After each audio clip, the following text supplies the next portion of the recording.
नमस्ते सबको। नमस्ते आचार्य। नमस्ते आचार्य। प्रणाम आचार्य जी। प्रणाम आचार्य जी। मंत्र पाठ। ओम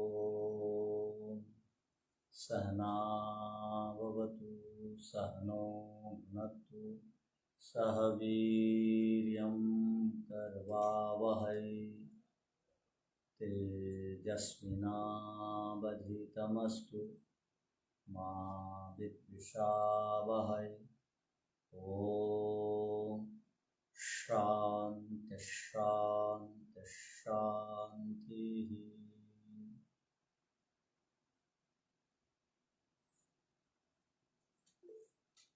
सांख्य दर्शन में पंचम अध्याय के 31वें सूत्र से पढ़ेंगे। इससे पहले हम लोगों ने 30 सूत्रों तक के विषयों को देखा था। पीछे का किसी को कुछ पूछना है?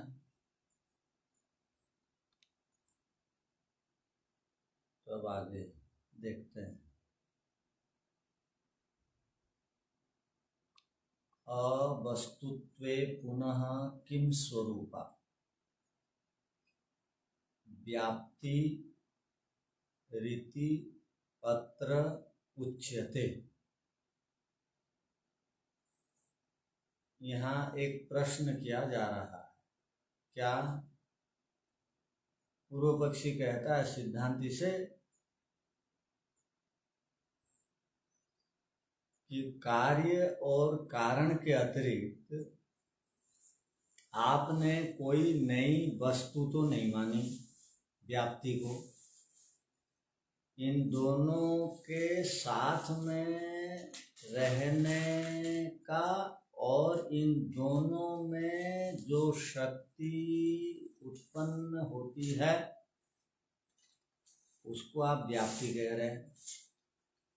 अर्थात ये दोनों का जो सहभाव संबंध है, कार्य कारण संबंध है, इसको आप व्याप्ति कह रहे हैं। आप नई वस्तु तो कुछ नहीं मान रहे हैं। जब कोई नई वस्तु नहीं मान रहे हैं तो व्याप्ति एक अवस्तु हो गई, एक प्रकार से अवस्तु ही हो गई।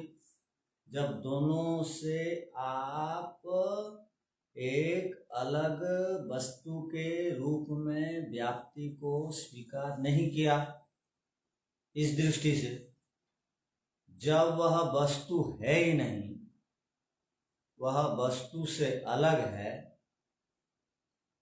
तो वह जो व्याप्ति है वो किस स्वरूप वाली है?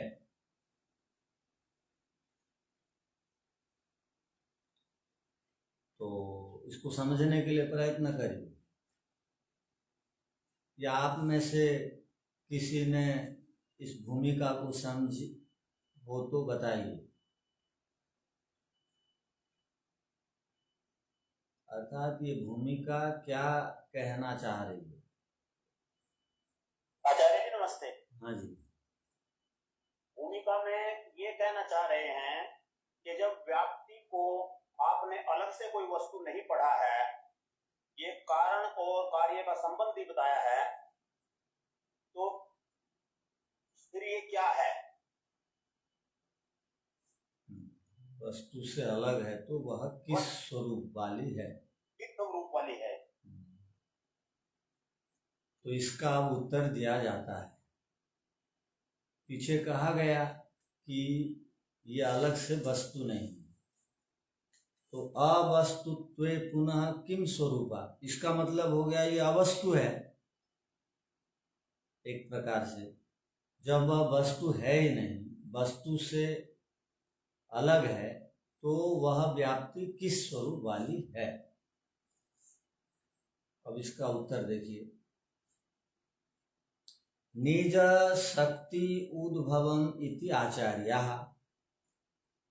आचार्यः का अर्थ हो गया जो सांख्य दर्शन से संबंधित आचार्य हैं, उनको यहाँ पर आचार्य का। और सांख्य दर्शन से संबंधित मैं भी आचार्य हूँ, वो भी अर्थ आ गया। महर्षि कपिल जी कह रहे हैं कि सांख्य दर्शन के सिद्धांत को हम मानते हैं, मैं मानता हूं, और उस समय समसामयिक जितने विद्वान थे वो भी सांख्य के सिद्धांत को मानते थे, और उससे पहले के जो वेद के आधार से जो सांख्य का सिद्धांत था वो सब सांख्य आचार्य उस समय के और उससे पहले वाले, उसके बाद वालों के विषय में वो नहीं लिख रहे हैं। वो जब तक थे तब तक जो आचार्य सांख्य के थे, जो इन तत्वों को मानते थे, इन तत्वों के सम्यक बोध से मुक्ति मिलती है, इस सिद्धांत को जो मानते थे वो सांख्याचार्य कहलाते थे। तो उन सांख्याचार्यों के मत में और मेरे मत में व्याप्ति का स्वरूप क्या है वो मैं बता रहा हूं, हम बता रहे हैं। ये सूत्र का अर्थ होगा। तो यहां क्या कहा गया कि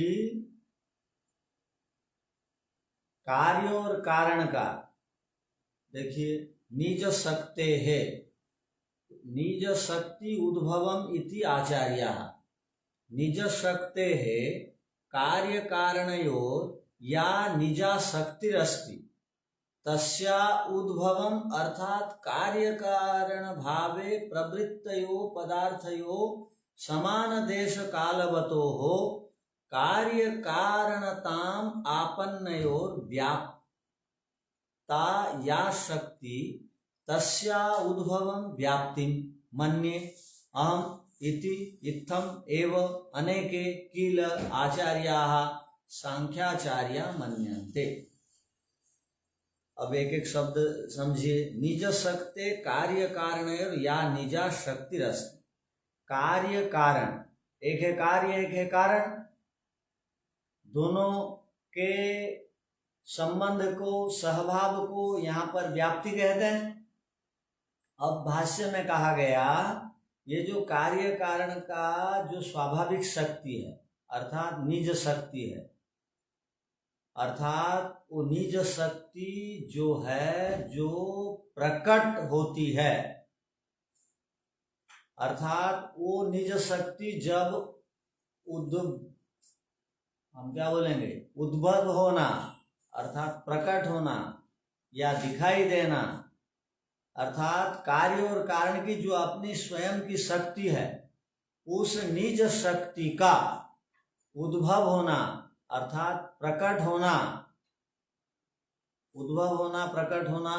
यहाँ लिखा निजा शक्तिरस्ति तस्या उद्भवम अर्थात कार्य कारण भावे प्रवृत्तयो पदार्थयो, वो कार्य और कारण के रूप में प्रवृत्त हो रहा है।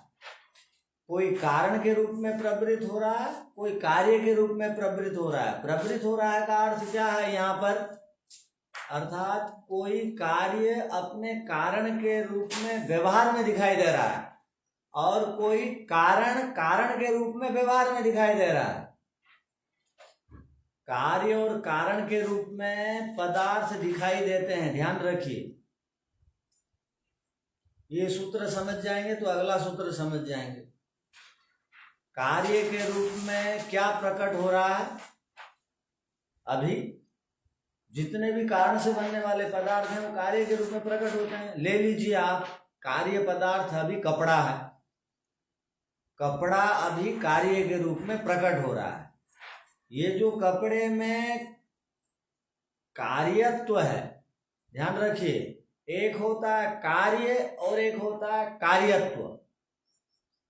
जो कार्य है वो कारण है, बनता है, और जो कार्यत्व है, जो कार्य है वो आधार बनता है, और जो उसके अंदर कार्यत्व है, कार्य करने का जो सामर्थ्य है वो आधेय बनता है, जिसके आधार से कार्य रहता है हर एक कार्य में।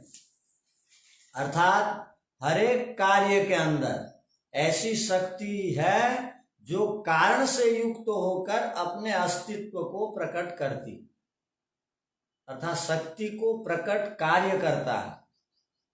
ध्यान रखना, हर एक कार्य के अंदर ऐसी शक्ति है जो कारण से युक्त होकर अपने अस्तित्व को प्रकट करता है।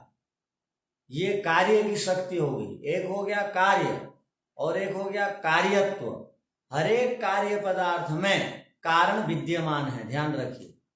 और हर एक कारण पदार्थ में कार्य बनाने का सामर्थ्य है। तो कारण में कार्य शक्ति और कार्य में कारण शक्ति, दोनों का सहभाव रहना, यही है व्याप्ति। और दोनों में वो शक्ति विद्यमान है।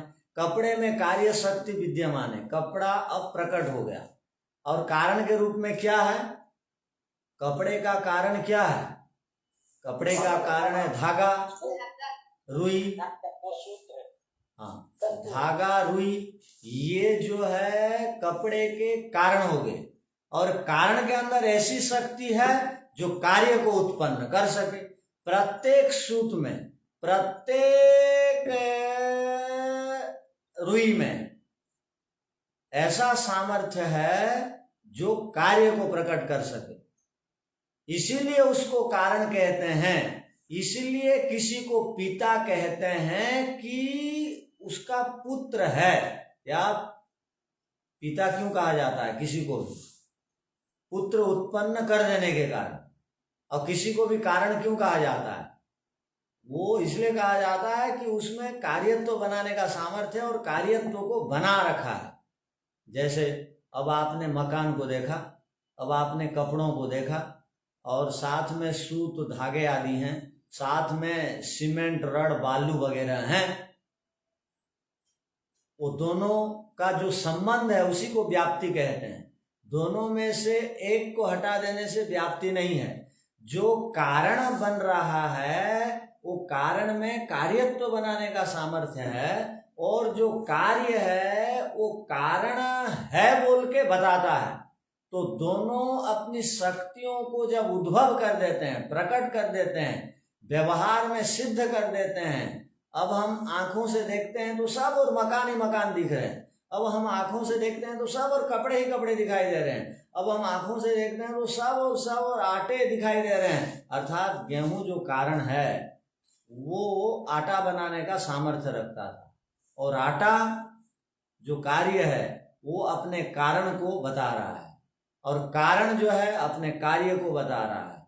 तो दोनों के अंदर जो शक्ति है, जब वो शक्ति प्रकट हो जाते हैं, प्रकट होकर के दिखाई देते हैं निज शक्ति के बल से, उसी शक्ति को ही व्याप्ति कहते हैं। ये किनका मत है?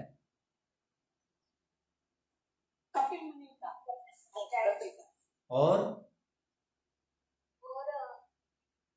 उनके समकालीन आचार्यों का, हाँ, उनसे पहले के आचार्यों का भी। उनके पहले सांख्य से संबंधित बहुत सारे आचार्य थे, उनसे वो हट करके कुछ बोलना नहीं चाहते हैं। ऋषियों की एक विशेषता है, वेद आधारित यदि किसी ने कोई समाधि के बल से किसी चीज की खोज करके बताई है तो उसको वो सब स्वीकार करते हैं। तो वो कह रहे हैं सब आचार्य सांख्य दर्शन के इसी सिद्धांत को मानते हैं, इसको कि कार्य और कारण जब अपने रूप को, शक्ति को प्रकट करते हैं, वो प्रकटीकरण शक्ति, निज शक्ति को ही व्याप्ति कहा जाता है। इसी को बता रहे हैं, देखिए। तो क्या कहा गया? प्रवृत्ति पदार्थों समान देश कालवता। ये हर काल में और हर देश में ये शक्ति इनके अंदर विद्यमान रहती है, ध्यान रखना। हर काल में, हर देश में ये समान शक्ति को प्रकट करते हैं। कार्य और कारण अलग अलग शक्तियों को प्रकट नहीं करते हैं, उनमें जो अपने स्वाभाविक शक्ति है उसी को प्रकट करते हैं।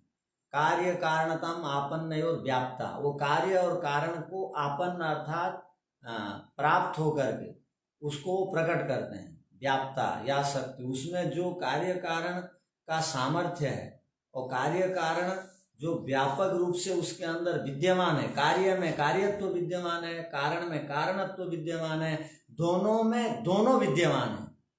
कारण में कार्य विद्यमान है, कार्य में कारण विद्यमान है। दोनों की विद्यमानता जो व्यापक रूप से विस्तृत है, वो जब शक्ति तस्या उद्भवम, वो जो शक्ति जब प्रकट हो जाती है वो व्याप्ति कहलाती है। मन्ये, वैसा मैं मानता हूँ। अहम इति इत्थमेव अनेके किल आचार्य सांख्याचार्य मन्यन्ते, मैं जिस प्रकार मानता हूँ वैसे अनेक जो आचार्य हैं वो भी इसी सिद्धांत को ऐसे ही स्वीकार करते हैं। कैसे? हम जैसे मानते हैं। अब आप लोग समझ गए होंगे। जी आचार्य। ध्यान रखिए, हर समय कुछ पदार्थ होते हैं जो कार्य के रूप में व्यवहार में आते हैं, कुछ पदार्थ होते हैं जो कारण के रूप में व्यवहार आते हैं, हर देश हर काल में। और जब उन दोनों की शक्ति प्रकट हो जाती है उसी को व्याप्ति कहते हैं। हर एक कार्य में कार्यत्व शक्ति है और हर एक कारण में कारणस्थ शक्ति है और हर एक कार्य में कारण विद्यमान है, हर एक कारण में कार्य विद्यमान है। यदि कारण में कार्य विद्यमान नहीं है तो हम उसको कारण क्यों बोलेंगे? पिता या गुरु कोई तब कहलाता है जब उसके शिष्य और पुत्र हों। किसी के शिष्य है ही नहीं, किसी के बेटा बेटी है ही नहीं, तो उसको पिता कहा जाएगा? आचार्य नहीं कहेगा, लेकिन उसमें वो शक्ति तो है जो अभी प्रकट नहीं है, तो जब तक वो प्रकट नहीं है तब तक व्याप्ति नहीं कहेंगे क्या? दोनों एक को व्याप्ति नहीं कहेंगे ना, ध्यान रखिए। दोनों में उसको पिता भी तो नहीं कहा जाएगा, उसको मनुष्य कहा जाएगा। दोनों का सहभाव रहने पर ही व्याप्ति बनेगी। सहभाव माने एक साथ रहने पर ही, अकेले में व्याप्ति नहीं बनती है।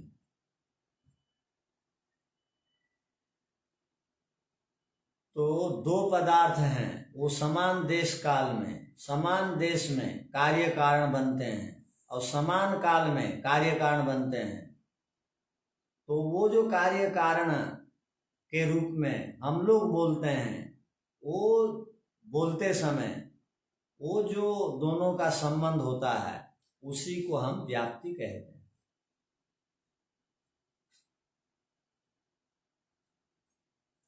ठीक है, समझ गए तो आप लिख लीजिए।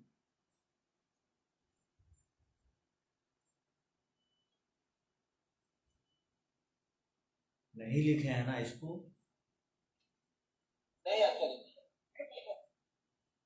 लिखिए।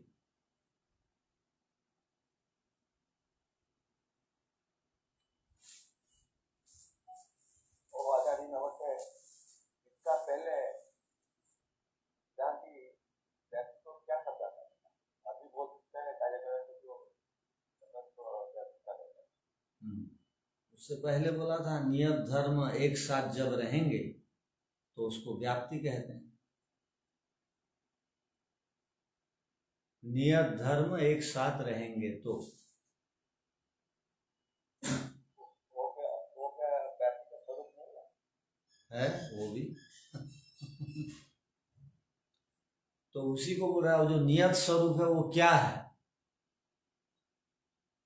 वो नियत स्वरूप बोल दिए तो वहां एक प्रश्न आ गया कि नियत स्वरूप दोनों का, उसको यदि व्याप्ति बोलेंगे तो नियत स्वरूप भी एक अलग से पदार्थ हो गया, तो अलग पदार्थ को व्याप्ति कहते हैं क्या? पीछे बोला गया।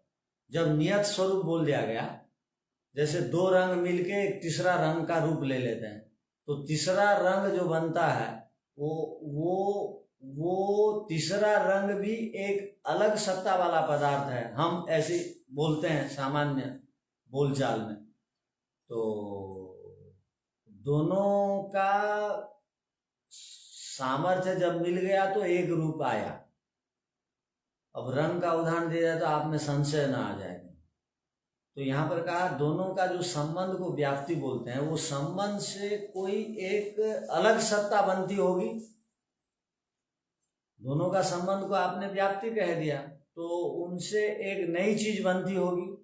तो उसके आगे कहा नहीं, वो नई चीज कुछ नहीं है, वो आप यदि नई चीज बोलोगे तो कल्पना दोष आ जाएगा, पदार्थ है ही नहीं आप मान रहे हो, ये दोष आ जाएगा। तो आप नई चीज, अब प्रश्नकर्ता ने कहा आप नई चीज भी मान नहीं रहे हो और दोनों के संबंध को व्याप्ति कह रहे हो, तो सच में व्याप्ति का स्वरूप क्या है बताओ। जब वो दोनों के नियत संबंध को व्याप्ति कह दिया गया तो वो प्रश्नकर्ता कल्पना कर दिया कि दोनों के नियत संबंध को व्याप्ति कहते हैं, तो दोनों से कोई एक उत्पन्न हुआ गुण को व्याप्ति कह रहे हैं। वैसे गुण को व्याप्ति कहते हैं, किंतु कब?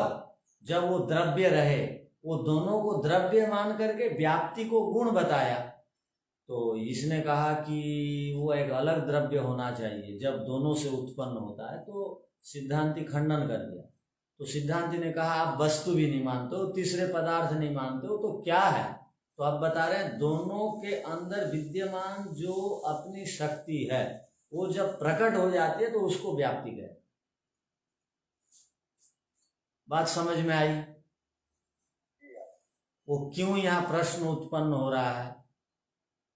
अब दर्शन पढ़ने वाले ऐसे प्रश्न कर सकते हैं। आपका प्रश्न बढ़िया था कि जब व्याप्ति की परिभाषा बता दी गई तो दोबारा व्याप्ति को क्यों बोल रहे हैं?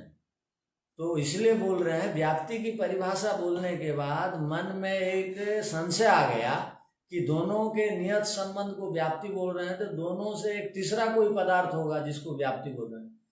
तो पूर्व पक्षी का इस संशय को समाधान करके बोला नहीं, ऐसा कुछ नहीं। तो ऐसा नहीं है तो क्या है? अब बता रहे हैं वो है। ठीक है, लिखिए आप।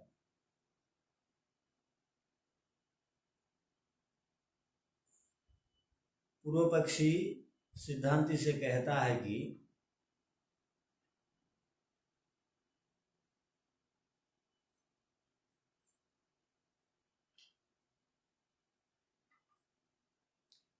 आप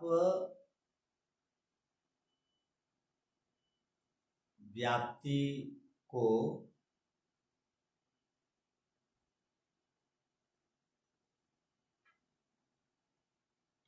अलग से कोई तीसरा पदार्थ नहीं मानते।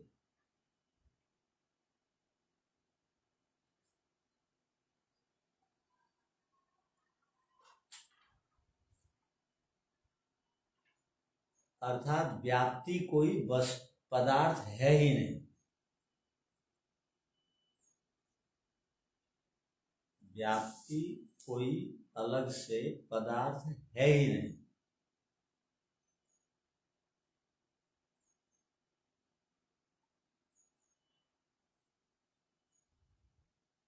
तो इसका अर्थ हुआ व्याप्ति एक अवस्तु या अपदार्थ है।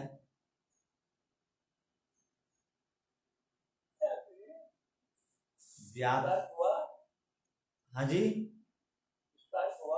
इसका अर्थ हुआ कि व्याप्ति कोई पदार्थ है नहीं तो अपदार्थ है या अवस्तु है।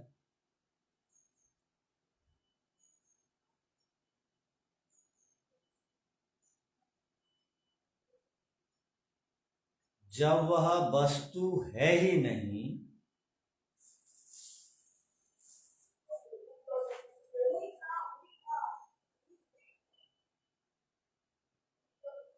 वह वस्तु से अलग है तो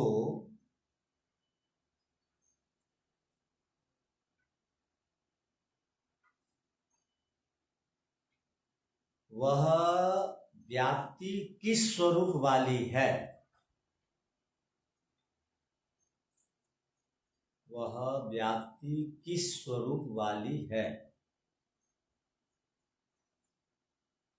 इसका समाधान अब दिया जाता है।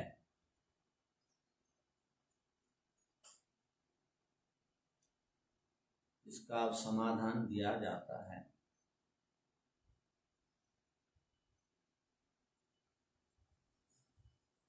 निज शक्ति, निज शक्ति अर्थात कार्य और कारण की, अर्थात कार्य और कारण की जो अपनी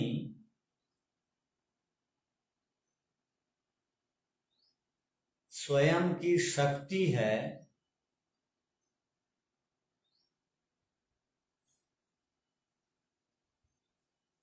अल्प विराम, उस निज शक्ति का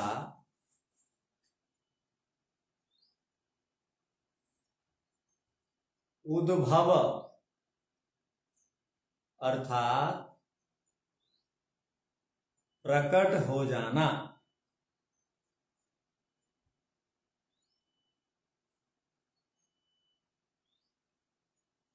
उसी को मैं कोष्टक में कपिल मुनि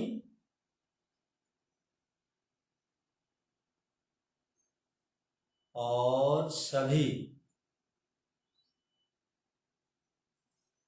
सांख्य के आचार्य व्याप्ति मानते हैं।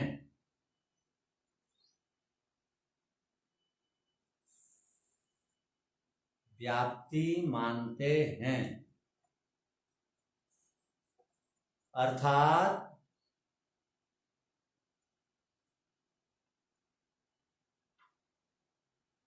समान देश, अर्थात समान देश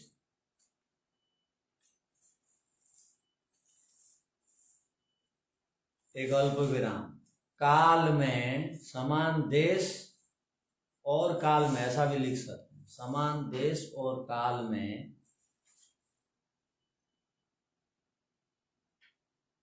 कार्य और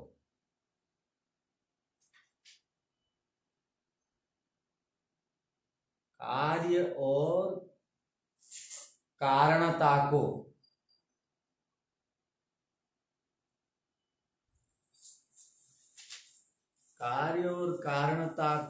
प्राप्त हुई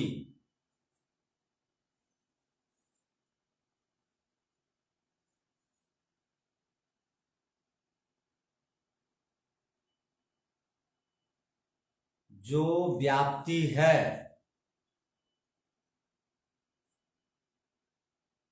अल्प विराम, उस व्याप्ति की जो शक्ति है,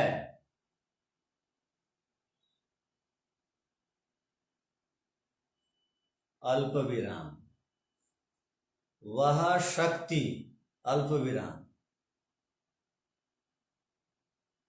उसका उद्भव होना,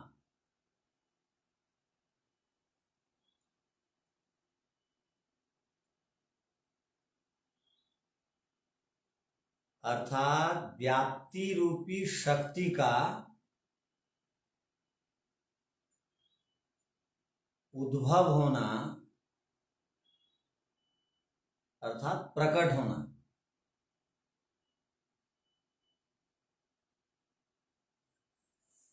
इसी को मैं व्याप्ति मानता हूं।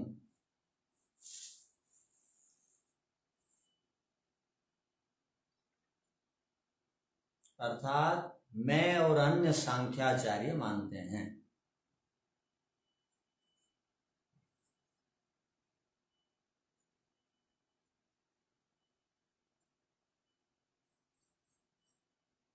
यदि इसको संक्षेप से कहा जाए तो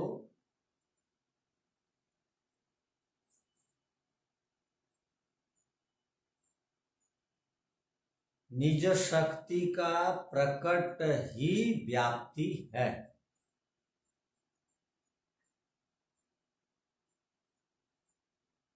उसे पहले लिख दीजिए, कार्य कारण के निज शक्ति का प्रकट ही व्याप्ति है। अच्छा जी, इसे संक्षेप में कहा जाए तो कार्य कारण के निज शक्ति का प्रकट ही व्याप्ति है। यही सांख्य का सिद्धांत भी है।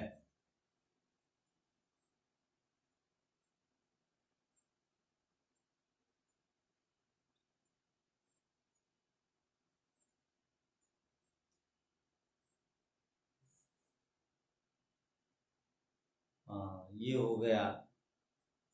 अब आप लोगों का जो है ना वो बन रहा है, फाउंडेशन, बेस बन रहा है। अभी आगे भी दर्शन आप पढ़ सकेंगे, व्याप्ति को समझ लेंगे तो। नमस्ते।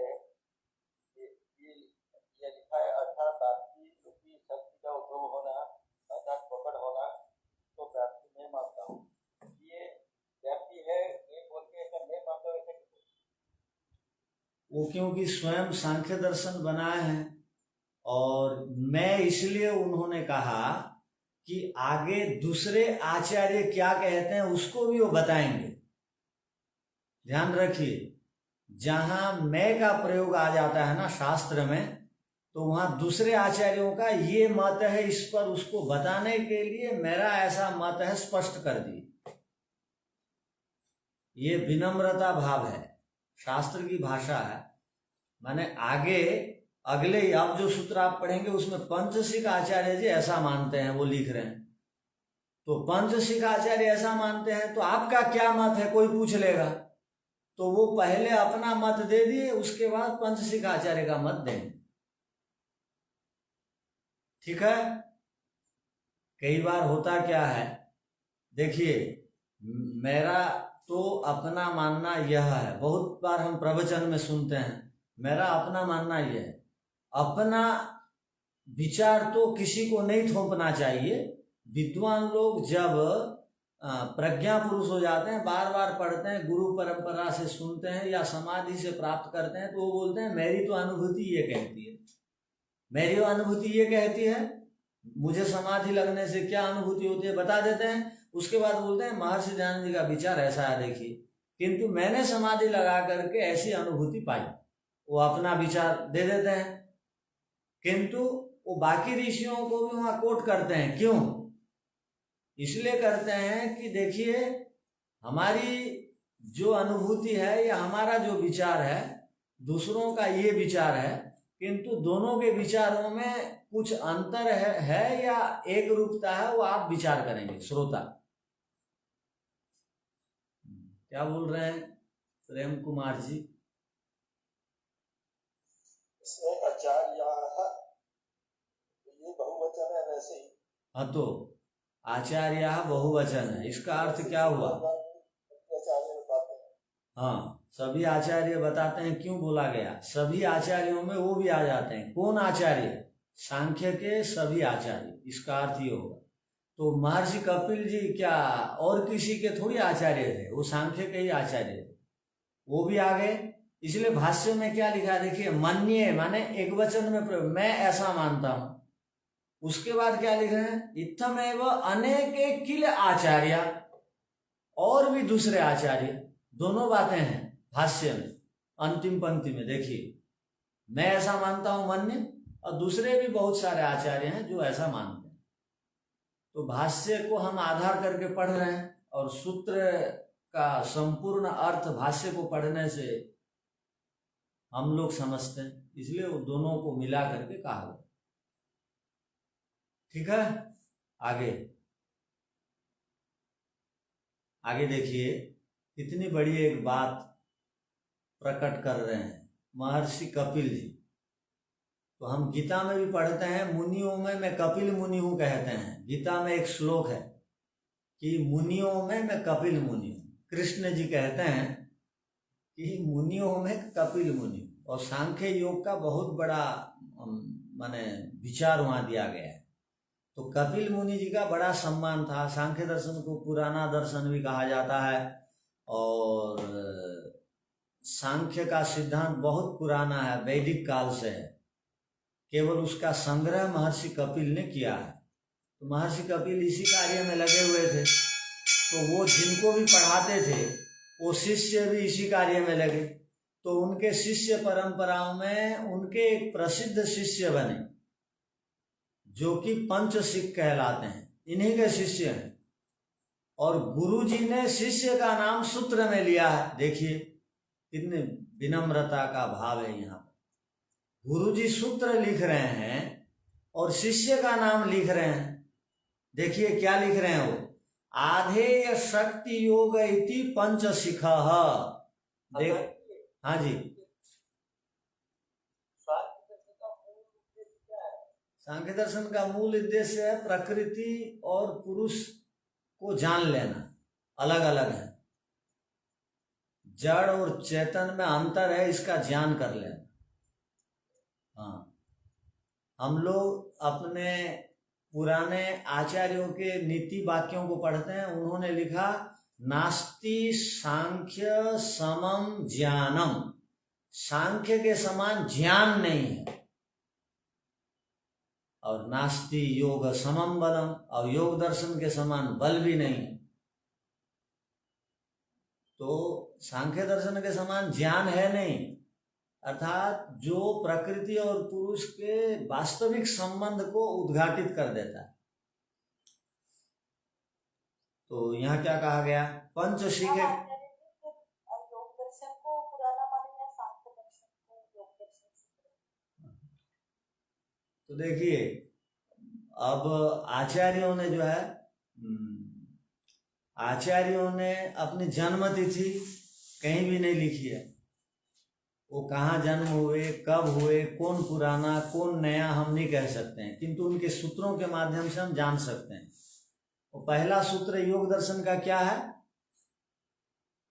योग चित्त वृत्ति। नहीं, पहला सूत्र है। हाँ, देखो कितनी बड़ी बात है। अथ योगानुशासनम, अथ माने बाद में, उसके बाद योग का अनुशासन हम कर रहे हैं, योग का विधान कर रहे हैं। किसके बाद? वो लिख रहे हैं वेद में जो योग से संबंधित बातें लिखी गई हैं, या हमारे पूर्व आचार्यों ने जो योग से संबंधित बातें बताई, उसी क्रम के आगे उन्हीं को आधार करके हम लिख रहे हैं। तो इसका मतलब क्या हो गया, योग का सिद्धांत वेद का है, माने योग भी पुराना है। और सांख्य में भी क्या कह दिया गया, अथ त्रिविध दुख अत्यंत निवृत्ति अत्यंत पुरुषार्थ, अर्थात 3 दुखों से बचने का उपाय हम उसी परंपरा में लिख रहे हैं, जिस परंपरा में वेद आदि शास्त्र बताए। तो इसका अर्थ दोनों पुराने हैं। और अब सांख्य दर्शन योग दर्शन में पुराना कौन है यदि आप पूछेंगे, सांख्य योग में पुराना कौन है पूछेंगे, तो योग दर्शन में भी पंचशिख आचार्य का विधान है। तो योग दर्शनकार पंचशिख को भी ले रहे हैं। इसका अर्थ हो गया पंचशिख हो गए महर्षि कपिल मुनि जी के शिष्य, और वो शिष्य से भी प्रभावित हैं। कौन है? पतंजलि जी, इसलिए उनका नाम लिख रहे हैं। या व्यास जी प्रभावित हैं, लिख रहे हैं, व्यास जी लिखते हैं कई बार। तो इसका अर्थ हो गया ये पुराना दर्शन है, सांख्य पुराना। आप अब सांख्य दर्शन की बात चल रही है। सांख्य सिद्धांत तो दोनों ही पुराने हैं, योग और सांख्य वेद के काल से हैं। अब दर्शन की दृष्टि से कौन पुराने हैं इसको आपको पढ़ना है ठीक से, तो आप उदयवीर जी के सांख्य सिद्धांत सांख्य दर्शन का इतिहास पढ़िए, और इससे संबंधित उदयवीर जी ने बहुत स्पष्ट लिखा है वहां पर। तो वो विवादित विषय भी हैं ये। तो चलिए अब हम क्या देख रहे हैं कि आधे शक्ति योग इति पंचशिख। अब बड़ी बात यह है, वेदव्यास जी के शिष्य हैं, कौन है? जैमिनी जी। जैमिनी जी वेदव्यास जी के शिष्य हैं, और शिष्य ने बहुत सारे सूत्रों को लिखा, और वेदांत दर्शन के रचयिता वेदव्यास जी बहुत अल्प सूत्र में समाधान कर दी। तो भी देखिए गुरुजी ने जैमिनी का नाम भी लिखा है वेदांत दर्शन में, अर्थात शिष्य का नाम भी उन्होंने लिखा है कि वो शिष्य उस समय प्रसिद्ध हो गए जैमिनी जी। इसलिए महर्षि दयानंद को पूछा गया कि ऋषियों की परंपरा कहाँ से कहाँ है, तो क्या लिखते हैं सत्यार्थ प्रकाश में, बताइए। महर्षि महर्षि ब्रह्मा से लेकर जैमिनी पर्यंत की ऋषियों की परंपरा को मैं मानता हूं, अर्थात अंतिम ऋषि के रूप में जैमिनी थे। महाभारत तक जैमिनी को अंतिम ऋषि माना जाता था। उसके बाद महाभारत से इतने 5,500 वर्ष में कोई ऋषि नहीं हुआ। अब हम लोग बोलते हैं ऋषि दयानंद, अर्थात वो जैमिनी की परंपरा को बताने वाला शास्त्र अब तक दयानंद के अलावा किसी का नहीं है। तो हमारे विद्वानों ने दयानंद जी को जैमिनी के बाद की ऋषि परंपरा का एक उत्तम कोटि के ऋषि के रूप में स्वीकार किया। और महर्षि दयानंद जी अगर महाभारत के बाद भी कोई ऋषि होते तो वो जरूर लिखते, वो पक्षपात नहीं करते हैं, वो लिख देते जैमिनी के बाद भी ये ऋषि हुए हैं। उन्होंने नहीं लिखा, इसका मतलब कोई ऋषि थे ही नहीं, उन्होंने उनको ऋषि नहीं माना। क्यों नहीं माना? इसलिए नहीं माना कि वेद से विरुद्ध सिद्धांत को उन्होंने लिखा होगा, इसलिए बड़े बड़े संस्कृत के दिग्गज विद्वान थे, उनको उन्होंने ऋषि नहीं माना। और हम लोग ऋषि मानते हैं दयानंद जी को, क्योंकि वो जैमिनी के भी शास्त्र हमारे पास हैं और दयानंद के भी शास्त्र हमारे पास हैं। दोनों को तुलना करते हैं तो पता लगता है, और दूसरे शास्त्रों को तुलना करते हैं तो पता लगता है वो वेद से विरुद्ध कुछ लिख देते हैं। महर्षि दयानंद जी का कुछ भी नहीं है, अपना मत, जो भी मत है वेद का है। तो कहने का अर्थ है, यहाँ जो कहा गया ये पंच सिख का नाम आया, और आचार्य जो पंच सिख हैं ये शिष्य माने जाते हैं महर्षि कपिल के।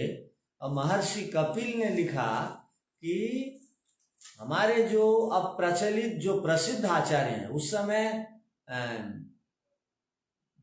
गुरुजी लोग उन्हीं का नाम अपने शास्त्रों में लिखते थे, ध्यान रखिए, उन्हीं शिष्यों का नाम वो कोट करते थे, बताते थे लोगों को प्रमाण के रूप में, कि जो शिष्य का ज्ञान उस समय निर्भ्रांत रूप में प्रचलित था। निर्भ्रांत, ध्यान रखिए, उसमें वेद से विरुद्ध वो और शास्त्र से विरुद्ध वो कुछ बात बताते नहीं थे, और बता करके जिन्होंने प्रतिष्ठा को पा गए उस समय, तो महर्षि जो पंच सिख थे वो महर्षि कपिल के समय प्रतिष्ठा को पा गए थे। तो प्रतिष्ठा जो पा जाता है और जिसका ज्ञान निर्भ्रांत रहता है, वो दूसरे शास्त्रकार लोग उसके सिद्धांत को और उसके नाम को जरूर लेते हैं, ध्यान रखिए, जरूर लेते हैं। और आज के तारीख में जो भी निर्भ्रांत ज्ञान को प्रचार प्रसार करेगा या करेंगे, आगे आने वाली पीढ़ी या इस समय जो प्रसिद्ध लोग हैं, लेखक हैं, उनके शिष्यों का नाम भी वो लिखेंगे शास्त्रों में। क्यों? उनको दुनिया मानती है और वो निर्भ्रांत ज्ञान को देते हैं, मिथ्या ज्ञान को नहीं देते। तो उस समय कपिल जी के समय पंच सिख जी का बहुत नाम था, इसलिए उन्होंने क्या कहा, महर्षि कपिल कह रहे हैं पंच सिख आचार्य का ये मत है। क्या?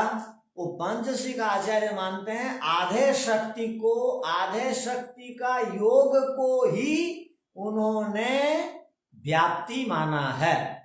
तो ध्यान रखिए, महर्षि कपिल कहते हैं कार्य कारण के जो संबंध है, सहभाव है, शक्ति है, वो प्रकट होना है, उसको मैं व्याप्ति मानता हूं। किंतु मेरे जो शिष्य हैं या पंच सिख आचार्य हैं, वो आधे शक्ति योग को मानते हैं व्याप्ति, अर्थात दोनों की शब्दावली में अंतर है। ध्यान रखिए, दोनों का भाव में अंतर नहीं है। अब आपको समझना पड़ेगा, आधार किसको कहते हैं, आधेय किसको कहते हैं। आधार कहते हैं बेस को, और जो बेस में ठहरता है उसको बोलते हैं आधेय। क्या आधेय और आधार समझ में आया या नहीं? आधार जो भी बनेगा वो जो दूसरों को आश्रय देता है उसको आधार बोलते हैं, और उसमें जो भी ठहरता है उसको आधेय बोलेंगे। जैसे उदाहरण के लिए आप जल्दी समझ जाएंगे आधार और आधेय को। जैसे जो बड़े लोग हैं, जो दानदाता हैं, अनेक संस्थाओं के वो आधार हैं, मूल आधार हैं, उनके ऊपर जो भी संस्था ठहरी हुई है वो आधार है। जिसके बल पर जो ठहरता है, वो जो ठहरा हुआ आदमी जिसके बल पर है वो आधेय, और जो आधार बनता है, कारण बनता है, बेस बनता है, नींव बनता है, वो हो गया आधार। तो यहां पर क्या कहना चाह रहे हैं, जो आधे शक्ति का योग है इसको पंच सिख आचार्य जो हैं व्याप्ति मानते हैं।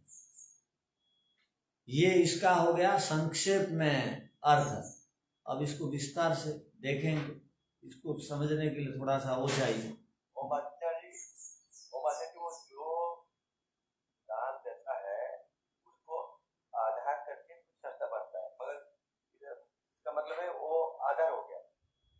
देने वाला जो आश्रय देता है वो आधार है। अब ऐसा समझ लीजिए आप, और इसको सरलता से समझिए। आप जहां बैठ करके पढ़ते हैं, जहां बैठ करके आपने पढ़ा, वो जो जगह है वो आधार है, और आप जो बैठे हुए हैं आप आधे हैं, उस आधार पे आप बैठे हुए हैं। ठीक है। ओ मतलब आश्रित हाँ, आश्रित मतलब मैं उस संस्था में आश्रित है वो आधार है, जो उसके ऊपर आश्रित है वो आधार है। आश्रित है वो आधे। जिसमें भी कोई मकान ठहरता है वो आधी है। हाँ ठीक है। कल क्लास नहीं होगी क्या है कल? तो पहला बरसात है, पहला क्या है? पहला बरसात। अच्छा, उड़ीसा में आज मानते हैं नया वर्ष। आज उड़ीसा में बंद है सब। कल पहला बरसात बंगाल का कल है, अच्छा ठीक है, तो वो भी बंद है। बहुत बड़े। तो नया वर्ष है माने बंगाल का नया वर्ष कल है क्या? हाँ ठीक। ये देखिए नया वर्ष की परंपरा कैसे वो चैत्र शुक्ल प्रतिपदा से अब तक आ रही है। तो नई नई परंपरा हुई तो नए नए लोग नए नए जगह आए, और जिस दिन से रहना चालू किए उसी दिन को नया वर्ष मान लिए। ठीक है, सबको बहुत बहुत धन्यवाद। परसों मिलेंगे, कोई बात नहीं। ओम शांति शांति शांति। सबको सादर नमस्ते।